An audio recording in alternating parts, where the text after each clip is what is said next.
Our next gentleman conducts the Gordon Research Medical Institute in Arizona. He is also the co-founder of the American College for Advancement in Medicine, one of the most progressive medical organizations in the United States and perhaps the world. He is also the president of the International College of Advanced Longevity Medicine. With his long medical experience and involvement in numerous medical societies, it would take me too long to list them all, but I hope you won't mind if I just say that he's been around a bit. As an internationally recognized expert on chelation therapy, his lecture this afternoon will inform us of the standards for the proper use of oral and intravenous chelation therapy as an adjunct therapy for all diseases. Please give a warm welcome to Dr. Garry Gordon.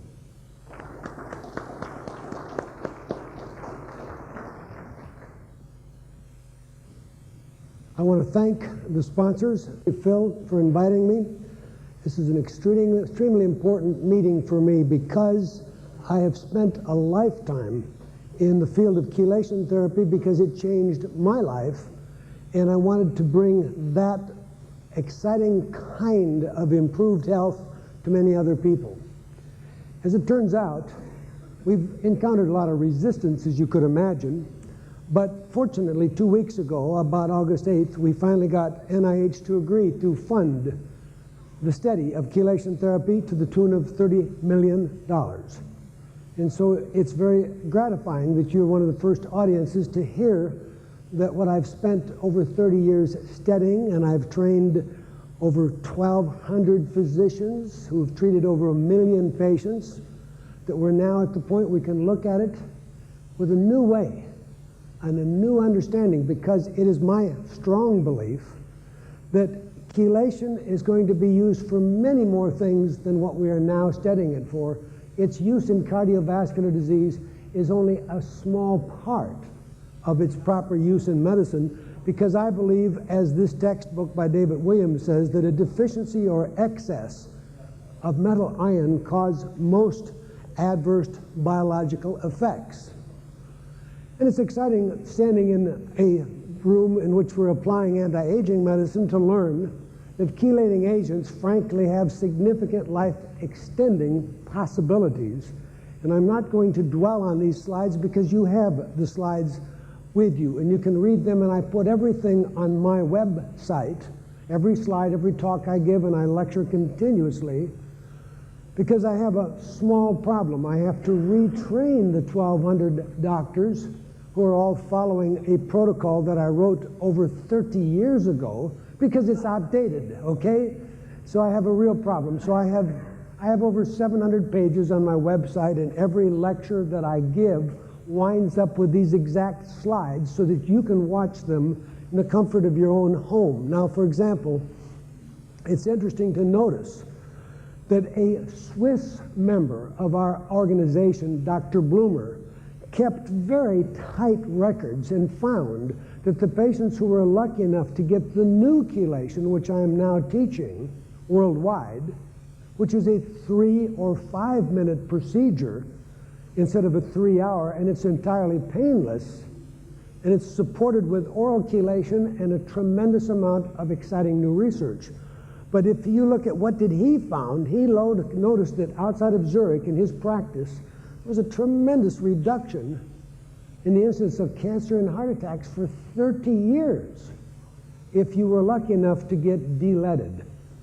Now that may not be all that chelation is doing, but we're going to focus on the heavy metal detoxification because there is a safe harbor that, until we learn everything that chelation is doing, allows you to give the benefits of chelation to your children so that they do better in school, and to every patient, even if they have cancer or asthma, that you see in your practice, because there's a rationale that I can teach you that would make it scientific and ethical and, in fact, entirely justifiable to offer chelation of one kind or another or both to everybody that you see in your practice.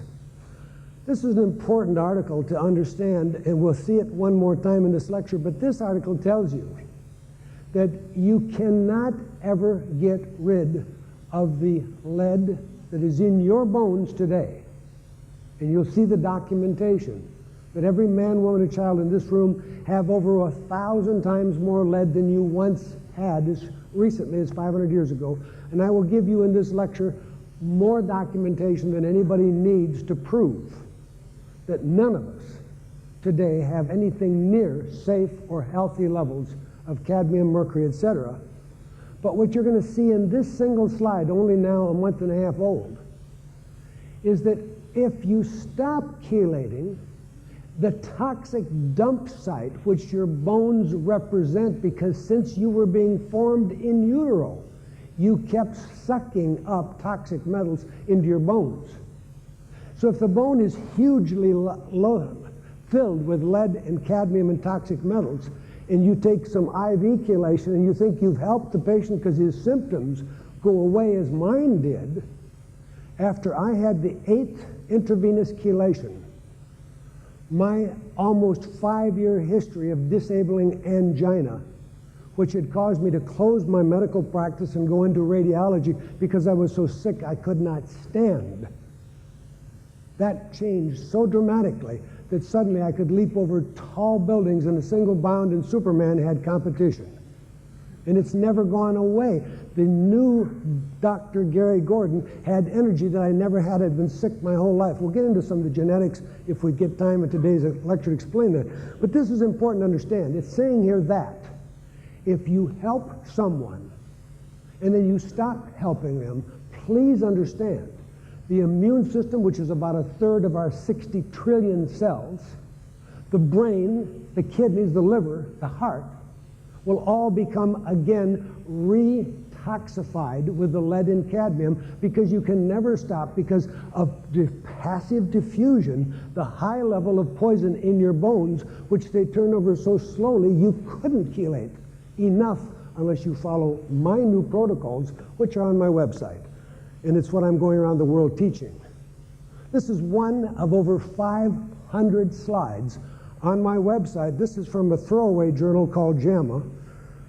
And this one says that oral EDTA takes out cadmium, and it also discusses lead. That's one of 500 on my website for anyone to read, so I don't waste my time spending needless money to prove what's already in the literature. Oral EDTA has been found to cost about the same as vitamin C, and it's about as safe.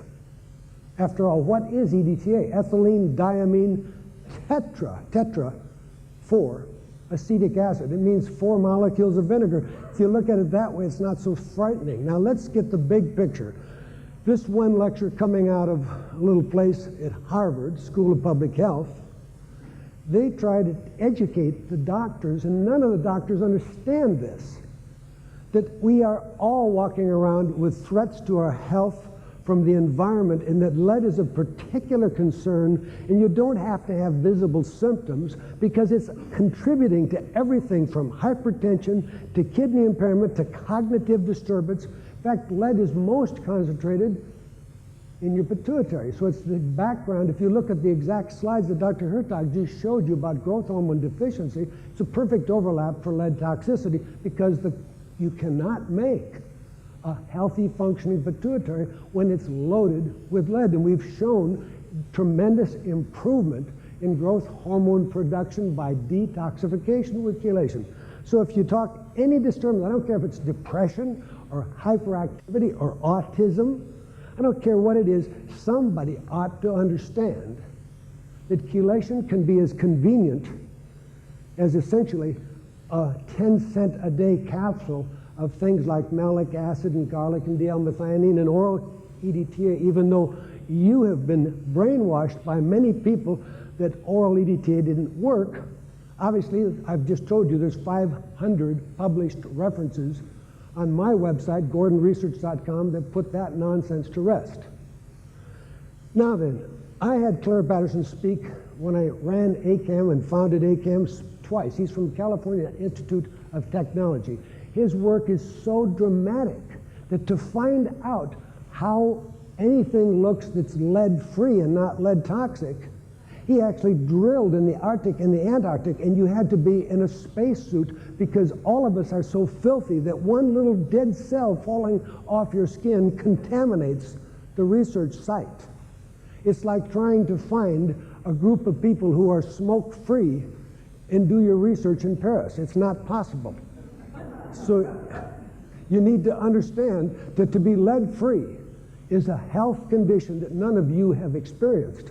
And I hope that I get you excited enough that you start learning these for yourself, because Dr. Patterson has clearly shown that the difference between us and prehistoric people is enough to say, obviously, between 500 and 1,000 times. I didn't say double, I didn't say triple. 500 to 1,000 times more lead than everybody. Now, we're going to go through this very fast because you've got these in your slate, but it's just to show you that whatever country, there's no place you escape. The Arctic and the Antarctic were equally contaminated because as we drilled down in the ice cap, we found snow that finally had fallen before the industrial age. And as long as we had you in the spacesuit, so that the sweat and the dead hair falling off of you didn't contaminate the research, we finally found a true level of lead that was once on this beautiful earth that we have contaminated. But we can live here with optimal health if you learn what we're teaching you today. And that is these levels of cadmium. The smokers are much higher than the non-smokers, but you can't live with a smoker without getting about 30 micrograms of cadmium a day added to your body. And so as we go through these slides, the lead is in Miami. You're going to find lead poisoning in children, the children in Russia. The children are anemic. 23% of the children have elevated blood lead. I can't make chelation something expensive and exotic. I specialize in making it dirt cheap. We have to be able to chelate the people on the face of the earth if we want to have any chance of achieving our true human potential. The dentine levels in deciduous teeth from the remote First Nation communities, it doesn't make any difference where you go, you will find that there is no escaping.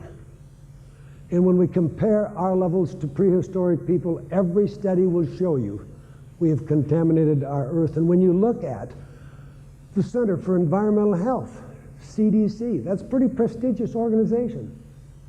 They're telling you that for every gram per deciliter of blood lead, the children's IQ would drop between 2.2 to 4.7, and as IQ drops, worker productivity drops. So if you want to have your country economically productive, please learn. These are facts that I'm giving you that are achievable, affordable.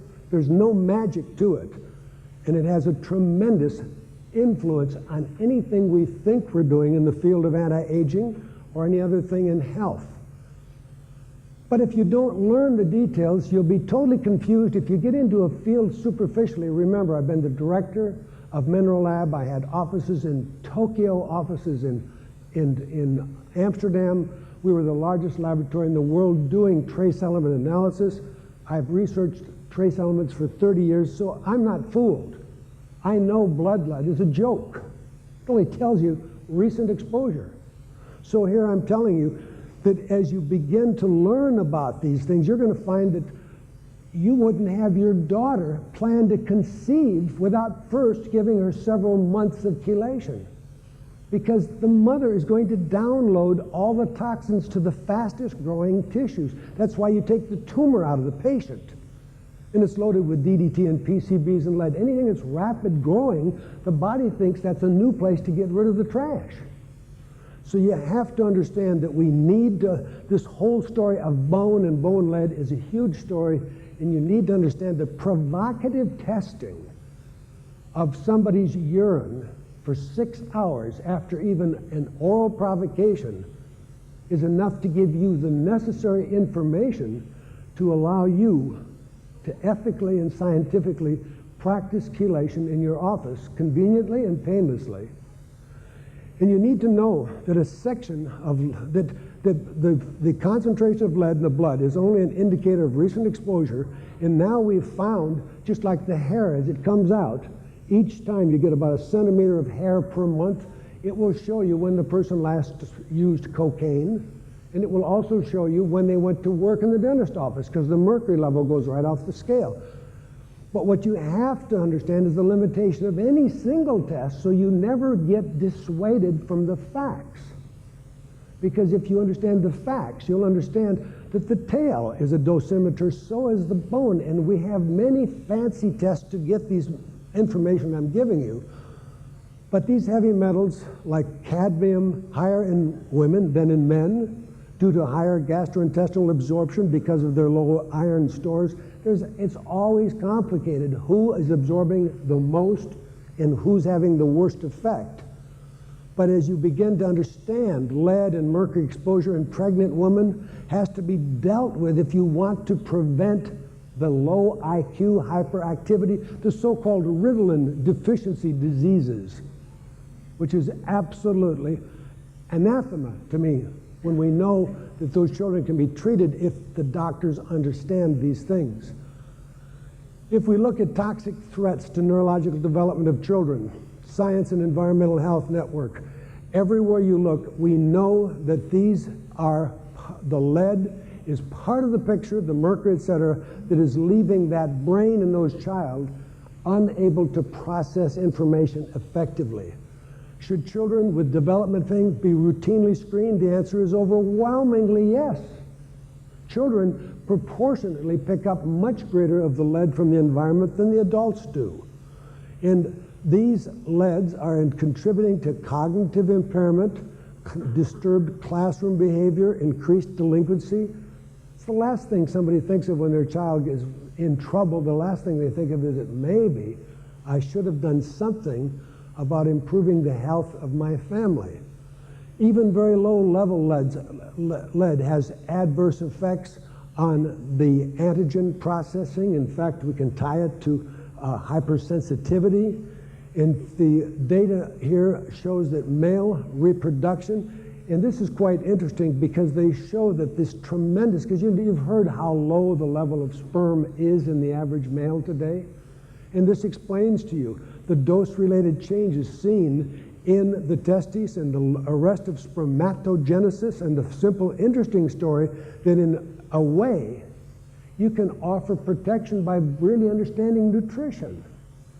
This wouldn't be the amount of zinc that you would think is necessary for, in quotes, zinc health. I would be using zinc or selenium here as a treatment.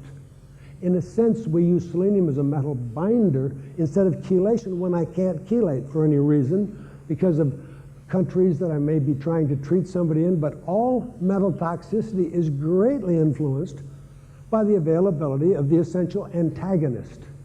In the case of mercury, you may learn that you can treat a patient who can't afford to get the mercury out of their mouth, but the amount of selenium that you will give will astonish you.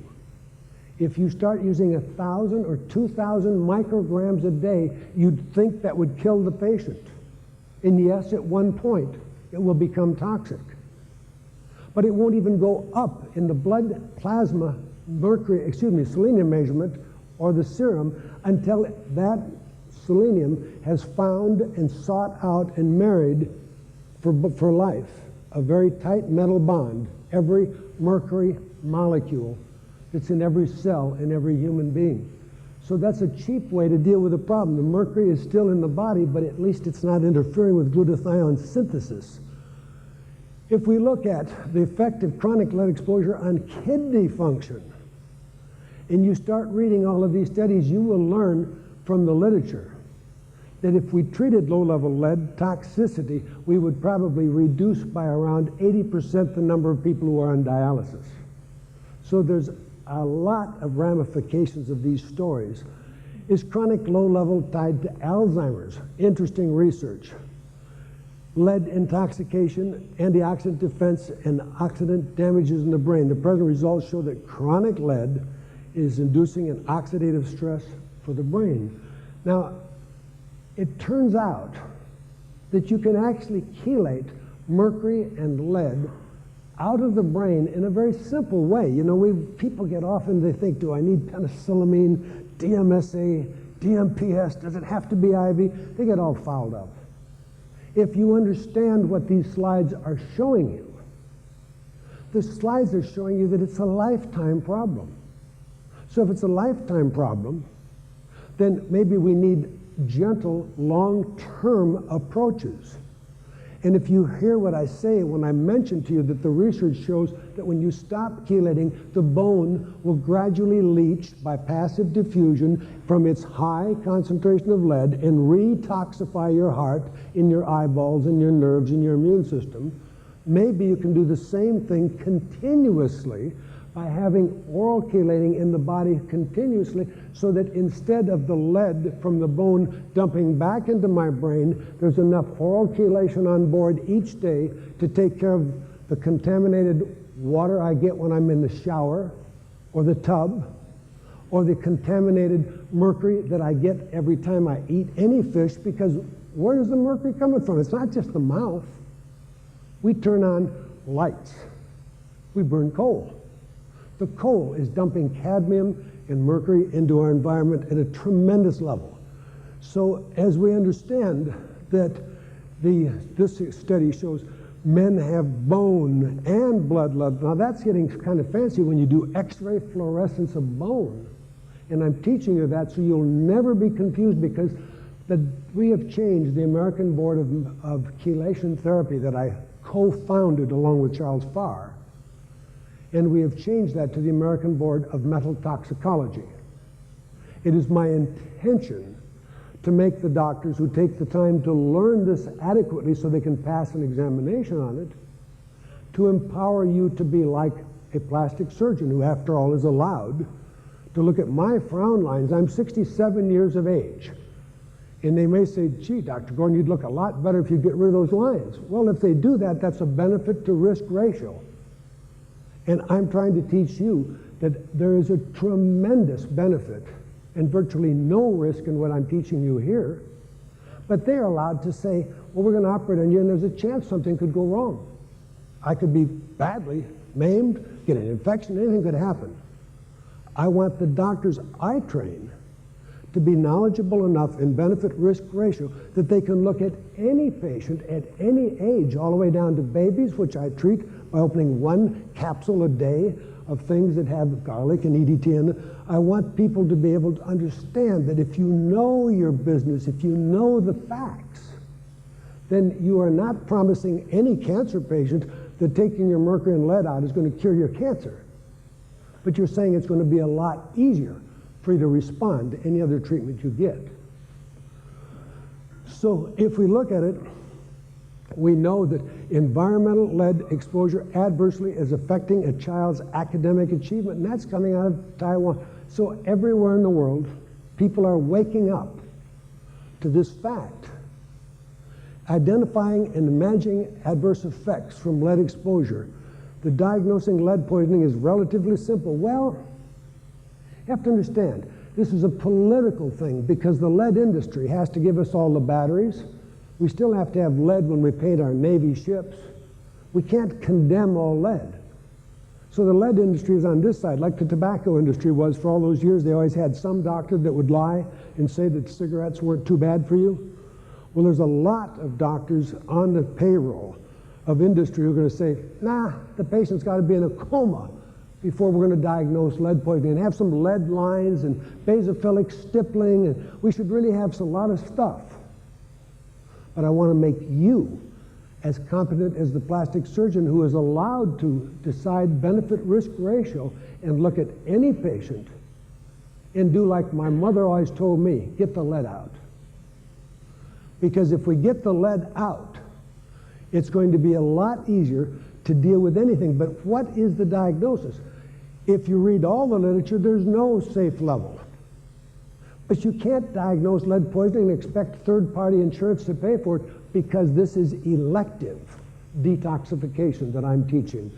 We're not going to get into a fight with industry and try to have them pay for the lead. You saw how much effort it took for the government to bring the tobacco industry down, so let's not get into that. But we can even have people having hyper-responsivity. This would be the environmental sensitivity, all explainable by single exposures to lead. The further you go, lead-induced hypertension and the nitric oxide connection. I'm going to go back for 1 second. Actually, this slide kind of is important in that when I could suddenly, on the 8th chelation, leap over tall buildings some 30 plus years ago, as I repeat, I'm 67 now, and I'd spent most of my life being ill. I never could participate in sports, and suddenly I couldn't get tired. I'd never heard of NO. So the net result is, part of the problem that my retraining 1,200 doctors today is my fault. I assumed, not knowing anything else, and that's how much of an ass we all make of ourselves. Assume means you make an ass of you and me. Assume means you're making an ass out of you and me. I made an ass out of 1,200 doctors because they have patients sitting in chairs hurting with a 3-hour treatment, which we might as well do the 3-minute treatment, which is painless, because the patients think, because I didn't know better, that we're reversing hardening the arteries. The data today shows that we can reverse hardening the arteries, but you've got to practice molecular cardiology as I do and treat successfully fibrinogen and C-reactive and LP small a, and you can't just take one agent and treat a common disease that's still taking 1 of 2 people away from us. And so we look at the true picture. Part of the problem is I have to retrain everybody into the whole story. And that now, it's nice that the American Heart Association is now agreeing. Arsenic, which our lovely president didn't want to take out of the drinking water, is now so dangerous that it's clearly tying to the carotid atherosclerosis. So it's nice to know that I was laughed at for 25 of these years that tying anything with chelation to anything with arteriosclerosis, and now we have people like the American Heart Association trumpeting the same message that I'm giving you. Cadmium overload. If you don't understand it, it is the first thing you think about when you see hypertension. The first thing you think about is oral chelation. You don't have to have a 3-minute IV push, but the 3-minute push is like I do a deep wax Simonize on your car. Whereas if I take an oral chelator, it's more like I wipe your car with a wet rag. It looks pretty good, but it looks a lot better after 30 years if you regularly did a deep wax Simonize. So I'm trying to explain, I don't have to have a 3-minute chelation process to help people, but there are advantages because patients will see faster results, and results is what drives patients into taking money out of their pocket and choosing to be a patient of yours, coming in once a month, possibly for life, to take a simple IV, and I have a videotape that I've done for public television, and we send that to our doctors for a $10 fee so you can use it and educate their patients who then come in knowing what they want to do. Cadmium in Pecos Indian bones, 50-fold lower than contemporary humans. I'm getting the picture across, I hope, that everybody has a problem here. Cadmium in blood, I'm going to go on rapidly through these. Effects of heavy metal on your immune system. Iron is my next big issue. If you go to ironoverload.org, you will read that Weinberg has convinced me, and I had to become an expert on this story because Procter & Gamble looked for somebody who was an expert on chelation. They only have 16,000 PhDs working for them, and they hired me because they had come up with an orally effective iron chelator that has fantastic possibilities. It, for example, prevents you from burning when you're in the sun, which is why they developed it when they had Coppertone. It also prevented you from getting skin cancers and wrinkling, but it had a side effect. The animals lived about 20% longer. So you can kind of get a feeling from Dr. Gordon that everything I see with chelation seems to tend to life extension. How and why? I'm not proposing that I can give you all the answers yet, but please be aware that no one should have a man swallowing a multiple with iron and vitamin C, which reduces iron, making it twice as easy to absorb, and do that every day of their life without expecting to take 5-10 years off the man's life and have many more infections. So getting into iron and copper and neurodegenerative, we can show you why chelation therapy actually treats cirrhosis of the liver and reverses portal hypertension, but that gets into more than we can do today.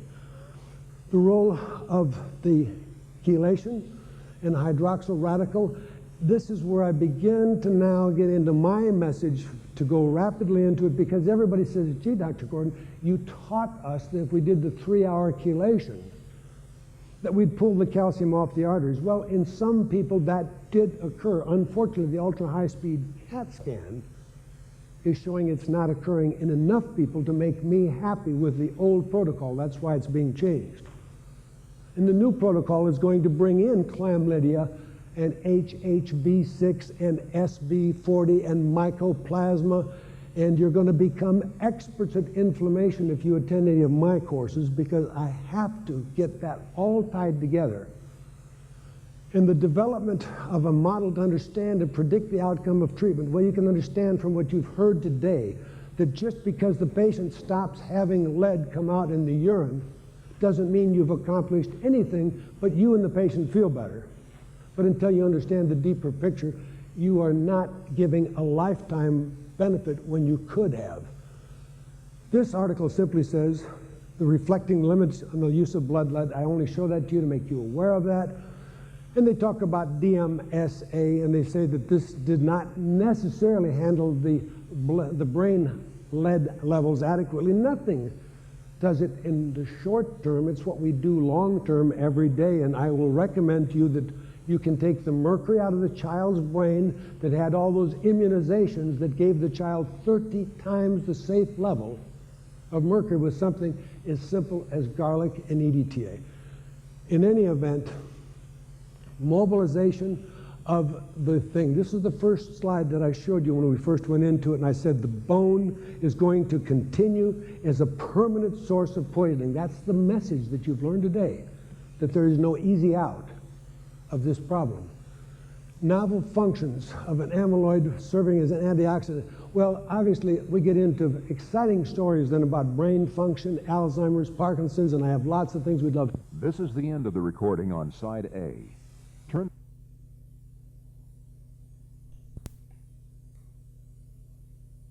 Serving as an antioxidant. Well, obviously, we get into exciting stories then about brain function, Alzheimer's, Parkinson's, and I have lots of things we'd love to tell you about that. I need to briefly go into genetics for a moment.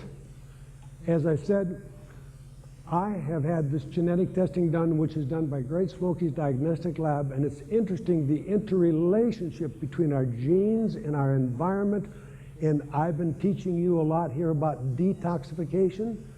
And we're going to just go briefly into this picture. All human diseases, and this comes out of a place called CDC and Johns Hopkins, all human disease result from interaction of genetic susceptibility and modifiable environmental factors. So I've taught you today that everybody is poisoned, and I've taught you that I can modify that. Broadly defined to include infectious, chemical, physical, and nutritional behavioral factors. This is then to show you the genetic variations themselves are not the cause, so that I have on my website the research with Dr. Kobayashi of Tokyo that I'm working with, 18 years, 15,000 patients, not one has developed clinical cancer. You'll find that interesting, and it ties to a lot of stories because we've learned that we all have cancer. And if you treat cancer early on by treating the abnormal tumor markers before you have the lump and bump, it's really easy to, even if they have everybody in their family had breast cancer or gastric cancer. This is all trainable today, and it's not my job to train you because Great Smoky's does it. They'll do it in your office, largely over computer. This is to teach you briefly that there's a great journal out for about $95 an issue, but it goes into integrative cancer, which I lecture on around the world. I'll be at a big conference next week in Fort Worth with 47 speakers from 7 countries teaching alternative cancer. But I'm going to get you this word. I just want to put it in your head. Inflammation is half of all those cancers. And of course, you've all by now heard that Scientific American came out in May with an incredible article agreeing with what I've been preaching for some time. And we will show you that this actually was last week's ABC News special with Peter Jennings, and they had Dr. Libby of Harvard Medical School on, and they said this is going to change the whole way we treat our hardening of the arteries because it's all due to inflammation. So inflammation does not tie one-on-one into chelation, obviously, so we need adjunctive therapy. This is the process of a blood vessel. This is the beginning of plaque. When we go to the next level of that plaque, well, I'll first show you. This is Ridker's study showing that if your cholesterol is high, you increase the risk of death. If your C-reactive is high, you increase risk. If you got them both, you're a walking time bomb. So Ridker is the guy that changed the picture. And what they announced last week on Peter Jennings was that this research is so dramatic that we should require every doctor in America to measure C-reactive protein. So we're on something, folks. If we look then at the day you die with your heart attack, this is the picture of what really happens. This is a lot of infection/inflammation, a lot in here. Whether you want to think it's chlamydia or whatever you want to think's going on, when it breaks and ruptures that day, the passing bloodstream is concerned because it sees a leak and thinks that maybe you're going to bleed to death, so the passing bloodstream says, I'll put a little tire patch here, I'll lay a few platelets down and I'll fill the hole. Problem is, we have documentation that as the population is under the stress and amount of pollution and lack of omega-3 fats, that we are also hypercoagulable, that instead of sealing the tiny wound, you turn this to a clot that kills you as a stroke or a heart attack. And that's 85% of heart attacks. So interestingly enough, oral EDTA works to prevent clots. That's what we put in the bottom of the little purple tube of blood, just a little EDTA so it doesn't clot. So I'm not so dumb when I put EDTA in every patient every day, but you'll see the research about that if I keep moving fast enough. This is the story of the clot again. And this is blood clot then is the end result of chronic infection, which is present in everybody in this room, and we can prove that with fancy tests today. This is an anti-inflammatory that I have found that I can absolutely tell people drop C-reactive 50% minimum, and if you're lucky enough to learn about how to combine things like curcumin with something called bioperine, that's Peperanum longum from Ayurvedic medicine, what will happen is you get a 2,000% increase, meaning you don't have to take so many pills to get the benefits, which are anti-tumor and anti-inflammatory of curcumin from the curry food, and where we see normally the turmeric and ginger. So anyhow, there's lots of tricks we can do when we start understanding that we have to put out the fire. Now, this gentleman was a special on PBS about 6 months ago, and he's just a young guy, but he's head of theoretical medicine at Amherst.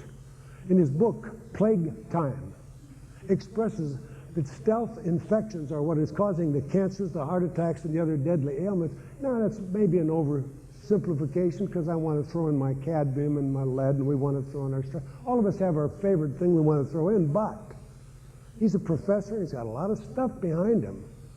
And those of us who are lucky enough to practice oxidative medicine with things like ozone, ultraviolet blood irradiation, hyperbaric oxygen, and the use of peroxide, are onto something here because we know that we're treating some of these infections, and the whole story of nanobacteria goes beyond the chlamydia story and is a very hot item today because NASA is very worried about the calcification, pathologic calcification of the astronauts when they're in space too long.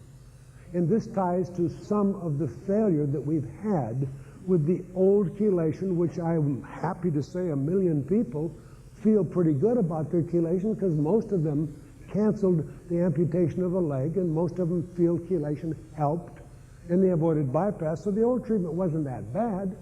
I just now want something that another 100 million can get treated, and I needed to bring out this aspect of something that you don't know much about. And when I repeat, these slides appear on my website, and I try to take you from the website to other relevant sites because I am retraining every one of the doctors I turned loose with yesterday's information and bringing them up to date. Now it's nice that I can quote Fuster of the American Heart Association in this book, Vulnerable Atherosclerotic Plaque, when he says aspirin kind of lousy, folks. It only gets one of the three pathways, so why should I settle for that when it kills about 3,000 people a year? And he said, at the same time, he says anticoagulants aren't any good either. Your Coumadin and your heparin aren't too neat because they are still not they're missing too many of the pathways, but if you get the right one, he states, as the president of the American Heart Association, nobody really needs bypass. He says, learn how to treat the bloodstream so you don't die of the clot and leave the plaques alone. They've been there for thousands of years. So plaque is not a new problem. Death due to clot is a new problem. So I teach people that that cold really never went away and the bugs really stay in your plaque and they're in your body for life. And we teach people that if I do the tests that I do today, they can run into $700, but I like antioxidized LDL antibody, chlamydia. I like the C-react. I have to do these kind of tests because I need to protect myself. In a litigious society, I have canceled every bypass on any patient who's contacted me in over 10 years, and I even cancel routinely heart transplants on children and adults, but I do know my business. And I can't dump that all in a few seconds in a short lecture. But this is the name of the new test by Hemix, which happens to be in Phoenix, that has proven that you cannot be chronically seriously ill without failing his $1,000 test that proves that you're more like weight 80 motor oil, more like molasses, and I got to get you back to weight 10, more like wine, if I'm going to perfuse the brain of the autistic child that can't talk, in the painful fibromyalgia, in the woman who's continuing to have spontaneous, in quotes, miscarriages because no doctor knows how to do this test. There's a famous actress today losing every pregnancy. Nobody's telling her anything about this. They waste money because nobody keeps up with the great story. The chelation story, there's not just one way to chelate. Garlic's a great chelator. Albumin, that's why when you have low albumin, you tend to die early. Albumin is the major chelator because metals need to have a mate. It's like having too many bachelors to a party. It's always better to pair them up and you have a nice evening, you know. It turns out that when we don't tie up metals with metallothioneins, albumin, even lactic acid when you exercise is a chelator. But my position is very simple. We've put so many metals in our environment that we need a lot more metal binding capability. So I use EDTA and vitamin C on everybody because I can help get rid of the toxic metals, and even before I'm rid of all, because I never get rid of them all, as soon as I tie up that metal so it's not free to catalyze free radicals like Fenton reactions, I'm changing the health of people in days, and people feel the difference, and that's why the thing is taking off. It does tie very much, in my 15 years experience, that we now know that these 4 molecules of vinegar not only can guarantee that you don't, I take patients off Coumadin, even when they have AFib. I take patients with high risk, proven history, but I know my business, and there's a lot more to it than just a couple of things we're covering, but we have natural products that will do the trick. Now, this was a great article. Scientific American said, say yes to no. They just wanted you to know you got 32,000 papers if you want to understand nitric oxide. But if you read it, you'll see that Duke University has gotten about 100 patents in the last year and a half on cancer, infection, heart disease, all involving nitric oxide. They're going to sell it to you. I have a great concept. Why don't you let the body make its own nitric oxide by taking the lead out of an organ that none of you knew until now you've got? Any of you know that you have between 2 and 4 pounds of endothelium in your body? That's the lining of your arteries. That lining of your arteries is actually bigger than the heart, and it accumulates, as the heart does, these toxic metals. So when I teach you these tricks, I can restore your heart and your blood vessels to optimum restoration of function by getting the heavy metals out. And if I look at the guide, this is the timeline for chelation. It's a long story, and you can read it at your leisure. This is the fact that we're now even being confronted with rectal, which I think is a little too expensive. I'm not in favor of it. I'm using basically the new concept of calcium EDTA by vein. Selenium, I've already told you, is a pretty cool deal because it's a cheap way of dealing with heavy metals. I have suggested that I am now supervising physicians to tell patients that this is elective. This is your money, Mr. Patient, just like you might get a frown line removed. But I, as your physician, think that the level of toxic metal I'm seeing in your hair test and your provoked 24-hour urine or 6-hour urine, and we also do fecal testing now, I, as your physician, think the toxic metals I'm seeing are not in your best interest as my patient, realizing you came to me because you were sexually impotent or you were depressed or you couldn't do well in school or you are having cancer, whatever reason you came to me, or you wanted to live longer. As your physician, I have taken the time to learn about the adverse effects. The rapid chelation has been widely done. Dr.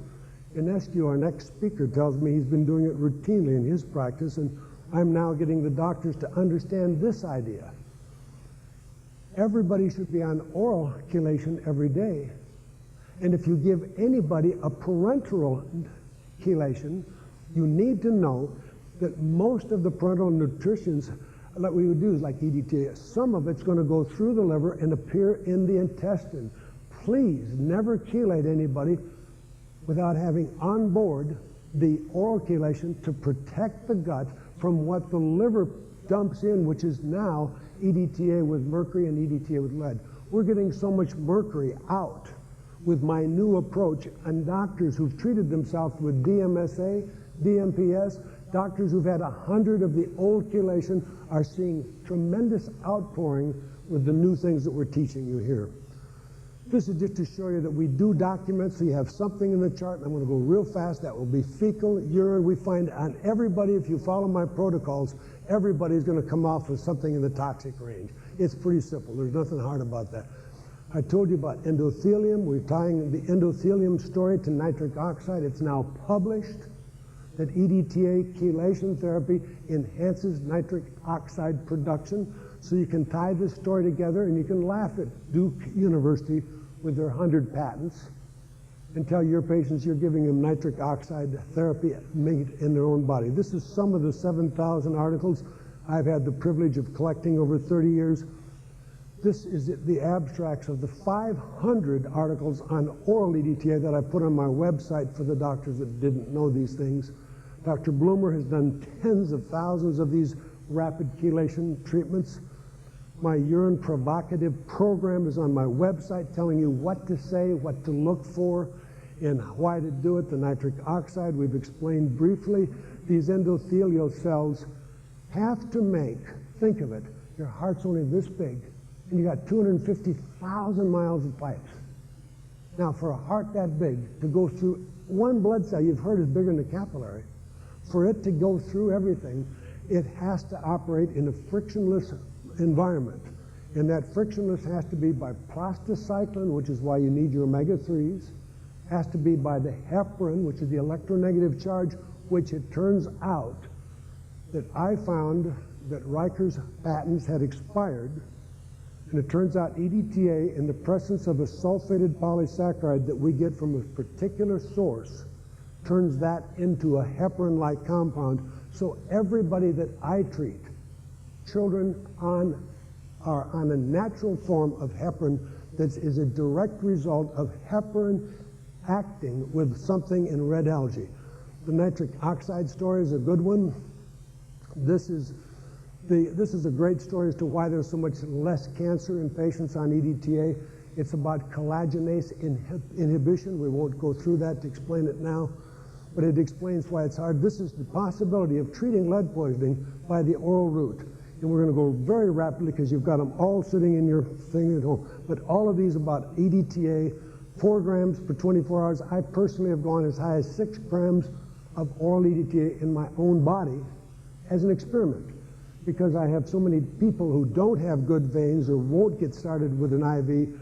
And this is, 5, 10, 15% is all that's absorbed, but you don't have to absorb a lot because the average person will put out 10 times more lead per day when they're on that little bit of oral ETA.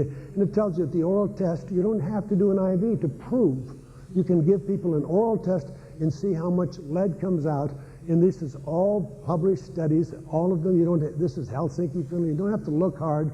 They're all on my website. So we'll go rapidly. 1 gram of oral ETA tells you how much you can collect the urine for 6 or 8 hours, and you can expect what you're going to get out. This is prophylaxis of chronic lead poisoning, which is what I'm advocating here today. Let's prevent the adverse effects by treating everybody now. These are studies on lead poisoning, and this is cadmium intoxication is treated. We already showed you that from cadmium. Phil, is this the time? Because I haven't seen the red light, but is this the time? Okay, no problem. We're finished, and it's been a pleasure to address you today, and I thank you for the opportunity.